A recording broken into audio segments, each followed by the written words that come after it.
मुकेश अंबानी जो कुछ भी है वो अपने पिता धीरूभाई अंबानी की वजह से ही है। अगर मुकेश अंबानी के पिता धीरूभाई अंबानी पकौड़े बेचना छोड़ बिजनेस का रिस्क नहीं लेते तो मुकेश अंबानी भी आज कहीं चाय बेच रहे होते। पर धीरूभाई अंबानी पकौड़ों से इतने बड़े बिजनेसमैन कैसे बने? तो फ्रेंड्स, धीरूभाई अंबानी का पूरा नाम धीरज लाल हीराचंद अंबानी था। उनका जन्म गुजरात के चोरवाड़ नाम के एक छोटे से गांव में गरीब खानदान में 28 दिसंबर 1932 को हुआ। उनकी मदर जमुना बेन एक हाउसवाइफ थी। उनके फादर गोवर्धन अंबानी एक स्कूल में टीचर की नौकरी करते थे, पर उनकी नौकरी से घर नहीं चलता था। धीरूभाई अंबानी के 4 भाई बहन थे।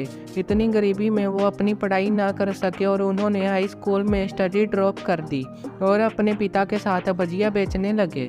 धीरूभाई अंबानी की शादी गुजरात की कोकिला बेन से हुई और उनके 4 बच्चे भी हुए, जिनमें 2 बेटे और 2 बेटियां थी।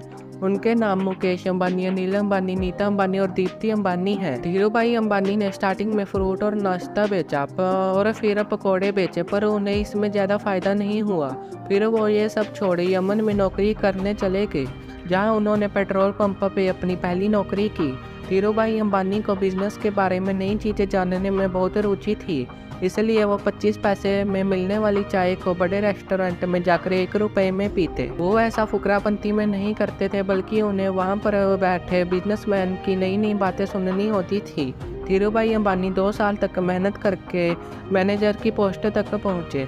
वहाँ पर रहते हुए जब धीरूभाई अंबानी को पता चला कि चांदी के सिक्कों की कीमत चांदी से ज़्यादा है, तो उन्होंने यमन में प्रचलित चांदी के सिक्कों की गलाई लंदन की एक कंपनी में स्टार्ट की। जब तक यमन गवर्नमेंट को ये पता चला, तब तक धीरूभाई अंबानी ने काफ़ी प्रॉफिट कमा लिया था।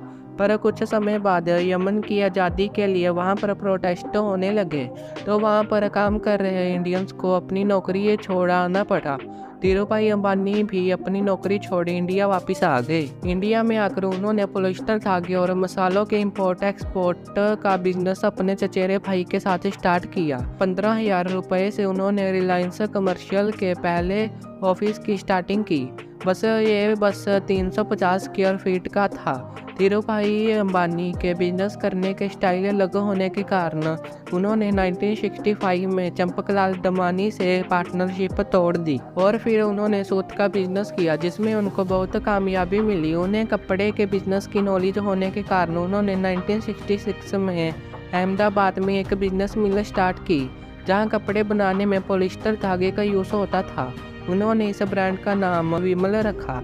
उन्होंने पूरे इंडिया में खूब एडवर्टाइजिंग की और उनका ये ब्रांड छोटी जगहों पर भी खूब वायरल हुआ। 1980 में पॉलिएस्टर फिलामेंट यार्न के निर्माण के लिए गवर्नमेंट से लाइसेंस मिलने के बाद वे कभी नहीं रुके और उन्होंने कई सारे बिजनेस किए अलग अलग इंडस्ट्री में। उनके main business telecommunication, retail, textile, logistics, petrochemicals, capital market, infrastructure services, energy, electricity और इंफॉर्मेशन टेक्नोलॉजी थे। इतना सब करने के बाद उन्हें 24 जून 2002 में हार्ट अटैक की वजह से मुंबई के एक हॉस्पिटल में एडमिट किया गया। उनकी हालत लगातार खराब होती रही। आखिर में 6 जुलाई 2002 को उनकी डेथ हो गई। तो ये थी धीरूभाई अंबानी की सक्सेस स्टोरी। पर उन्होंने मरने से पहले एक गलती कर दी थी। उन्होंने अपनी प्रॉपर्टी अपने दोनों बेटों में नहीं बांटी।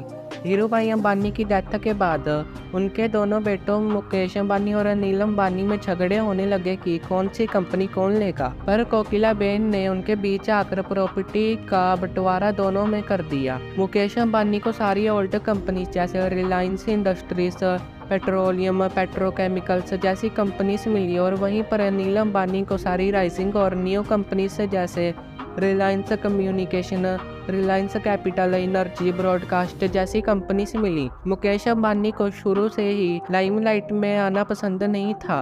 वो सिर्फ अपने बिजनेस में फोकस रखते थे। मुकेश अंबानी स्ट्रेटजी से काम करते थे और सिर्फ उन्हीं कंपनीज में इन्वेस्ट करते थे जिनमें उनको नॉलेज हो। जियो के बाद तो मुकेश अंबानी बहुत ज़्यादा पॉपुलर हो गए। अगर आपको लगता है कि मुकेश अंबानी सिर्फ जियो और पेट्रोलियम के बिजनेस ही करते हैं, तो आप गलत हैं। मुकेश अंबानी के इतने बिजनेस हैं जितनों के हमें नाम भी याद ना रहे।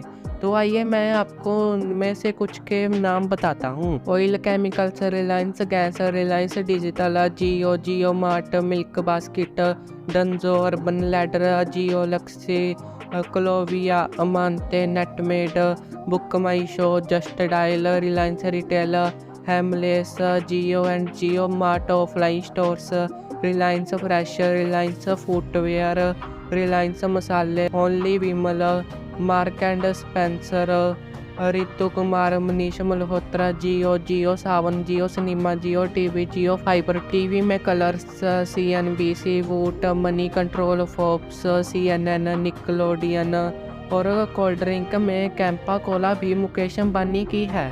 ऐसा नहीं है कि सब कंपनीज उनकी हैं, उन्होंने इनमें से कुछ में इन्वेस्ट किया है और कुछ उनकी अपनी है। तो फ्रेंड्स, ये थी मुकेश अंबानी की स्टोरी। पर फ्रेंड्स, जहां एक तरफ मुकेश अंबानी इतने अमीर हो गए, वहीं पर उनके भाई अनिल अंबानी की खुशियां ज़्यादा दिन न ठहरी। अनिल अंबानी के हिस्से में सारी नई और ग्रोइंग इंडस्ट्रीज आई, जैसे रिलायंस कम्युनिकेशन, रिलायंस कैपिटल और रिलायंस ब्रॉडकास्ट।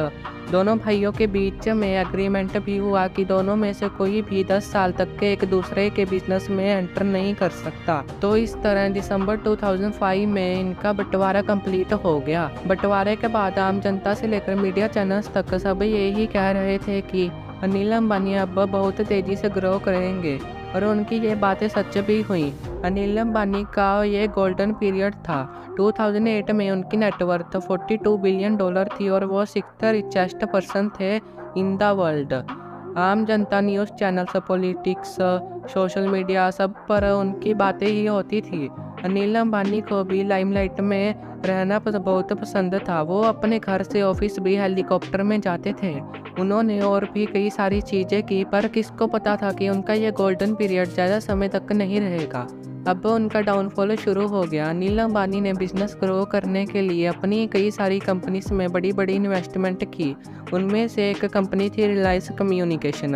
अनिल अंबानी ने रिलायंस कम्युनिकेशन में $2 बिलियन की इन्वेस्टमेंट की। अपने समय में अनिल अंबानी 2006 से लेकर 2010 तक टेलीकॉम इंडस्ट्री में नंबर 1 रहे। पर ये जो टेक्नोलॉजी थी वो सिर्फ 2G और 3G को सपोर्ट करती थी, पर ये टेक्नोलॉजी से 4G नहीं रन करता था।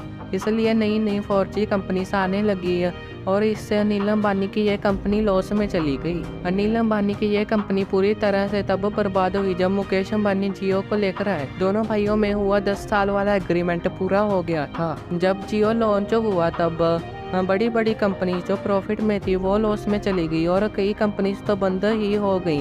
तो भला पहले से लॉस में चल रही अनिल अंबानी की कंपनी कैसे बच जाती। अनिल अंबानी तब बर्बाद हो गए जब मुकेश अंबानी ने गैस का प्राइस डबल कर दिया।